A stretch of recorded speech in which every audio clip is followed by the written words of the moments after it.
Welcome back, everybody.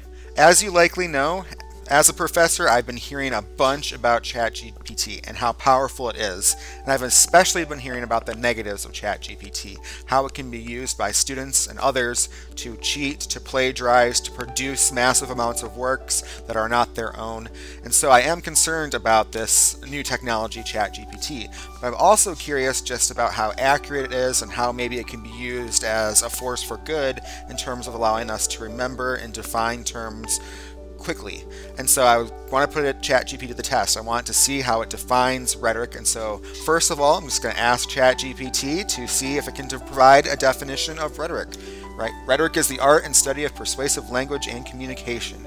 Now that's a pretty basic definition, definitely, right? I think there are some things there that are appropriate in terms of thinking of rhetoric as a study, but also a practical art that we use, and also to focus on persuasion. That kind of goes back to Aristotle. Aristotle believed that rhetoric was the capability to discover the available means of persuasion in a given case, and so there that kind of is invoked here with persuasive language. Now note that this is the one sentence definition. I'm kind of curious what happens when we just ask it to define rhetoric very broadly.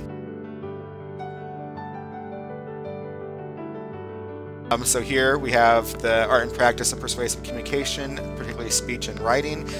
So that's kind of echoes what we just saw. It involves using language effectively and creatively to influence and persuade an audience. Again, I like that we're bringing in an audience here, that generally speaking, when we study or think about rhetoric, we are often thinking about an audience that we have that we are trying to convince.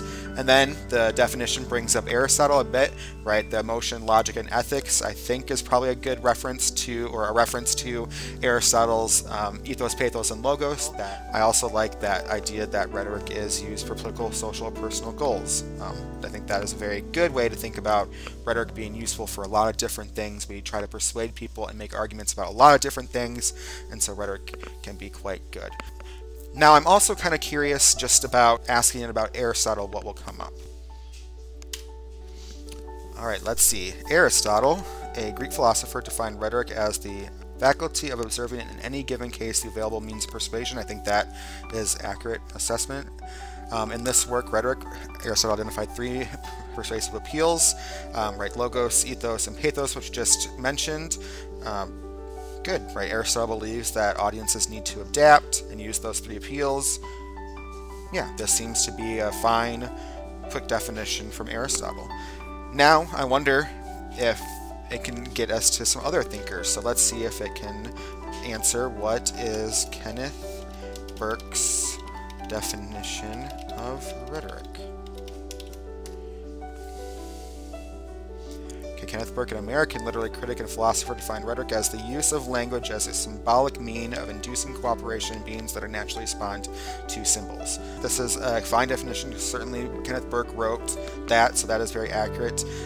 Previously, when I have asked ChatGPT about Kenneth Burke's definition, has used a different definition. Now, as I've been working through this, it seems really critical for the user to ask a good question in order to get good responses.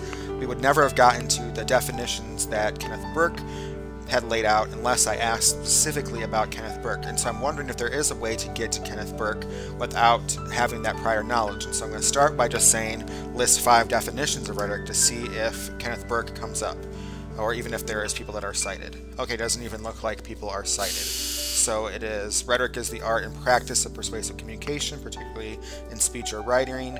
Okay, the second one is Burke's definition, but it doesn't say that it's Burke's definition. The next one is Aristotle's definition, it looks like.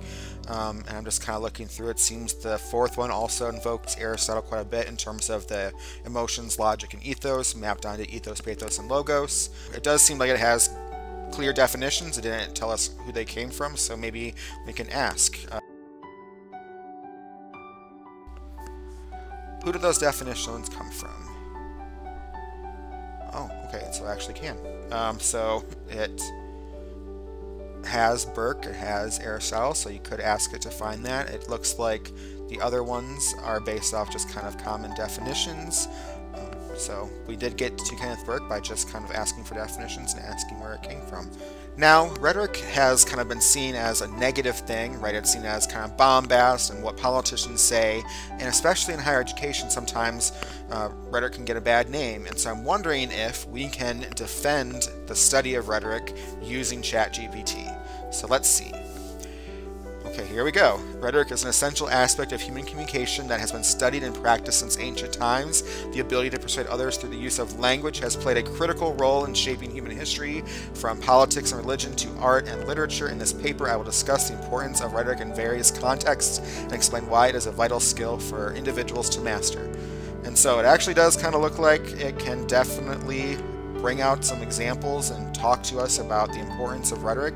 And I'm not going to go through it all, but this is just showing the power that ChatGPT has in order to think through a specific term and defend the study of rhetoric, and it seems like it is a very powerful tool.